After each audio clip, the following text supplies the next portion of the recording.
she'd be able to fit through. The nearest road was a quarter-mile away, and Route 169 was nearly a half-mile to the east. He'd studied every way in and out who came and went for a week. After seeing no one, he'd decided it was the perfect place. He'd been watching her longer. The lying in wait, the stalking, blending in with the darkness, he loved it. It made him feel invisible, powerful. Sweat dampened his hair beneath the brim of his dark baseball cap, the perspiration in the pits of his underarms soaking through his t-shirt, the bulge growing in his pants. He seemed ordinary. That was his gift. He didn't struggle to be social. He hadn't been a bedwetting, animal-carving, Oedipus complex youth. Sure, he'd been drawn to violence early on, but what boy wasn't? They were always out playing cops and robbers, cowboys and Indians, or whatever they were supposed to call it now. He'd never forget holding his father's gun for the first time at age 9. The rifle was hidden high out of sight on the dining room hutch, a Winchester Model 70. He marveled at it, the weapon heavy and glistening in his little hands. He'd also never forget the way his mother screamed at him to never touch it again. He learned later the reason she was so angry. The rifle was loaded. Even now, he thought back to the night that changed everything. There'd been a murder not far from home. He'd eavesdropped while his mother and father spoke in hushed voices over supper.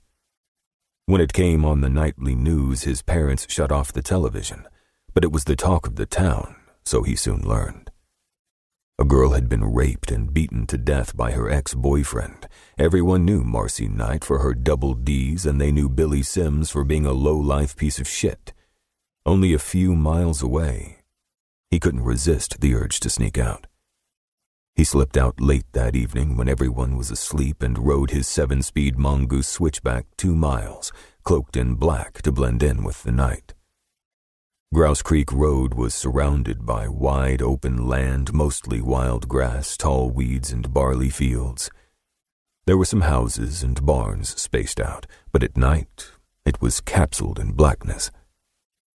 The bike was still a little big for him, the seat like a horse saddle, high and stiff, digging into his bony ass. He slowed in front of the house, sweat starting to bead down the messy haircut his mother had given him. He dropped his bike to the curb. The house was still surrounded in yellow tape, which he ducked under. The door was locked. He should have known it would be, but he thought one of the windows might be open to get some of the smell out. He moved fast, pulling at each one. Luckily enough, toward the back of the house, one window budged. He slid it open and climbed inside. The windowsill dug into his rib cage. Red lines, maybe even bruises, would linger, but he didn't care. He flicked the switch on the hefty mag light he'd stolen from beneath the sink at home. After a blink, the room was illuminated in a dim phlegm yellow. He crept into the bedroom and saw the blood splattered on the wall and king bed. He shined the light there, mesmerized by all of it. The mattress had sunken in the center. Marcy Knight, he thought, while he admired her blood. The room had soured. Still, the musty darkness and dead body smell didn't faze him. In the harsh light, the ceiling warped and curdled until it was lost in the shadows. The rug was an ugly gray and old. Numbered yellow markers perched on the floor. He shined the beam over them, at the red lines and blotches on the carpet and the rigid imprint of a large sneaker sole. While he backed away to take it all in, he bumped into the mirrored vanity, where the bitterness of hairspray and mint lingered. He heard a rattle of keys, thought he heard someone coming to the door.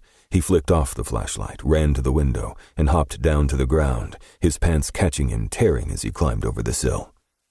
He slid the window shut behind him as quietly as he could, made his way back to the bike, and pedaled off at light speed for home. With sweat trickling down his forehead, the cool breeze tugging at his damp hair, he imagined himself as Billy Sims, while Marcy Knight died under him. The next morning, his mother woke him. He'd be late for the bus if he didn't get up. He hopped out of bed, felt a mess in his underwear, and saw a small dark stain in the floor. to keep listening to this audiobook. I've left you a link in the description so you can do it at no cost thanks to Audible's 30-day free trial.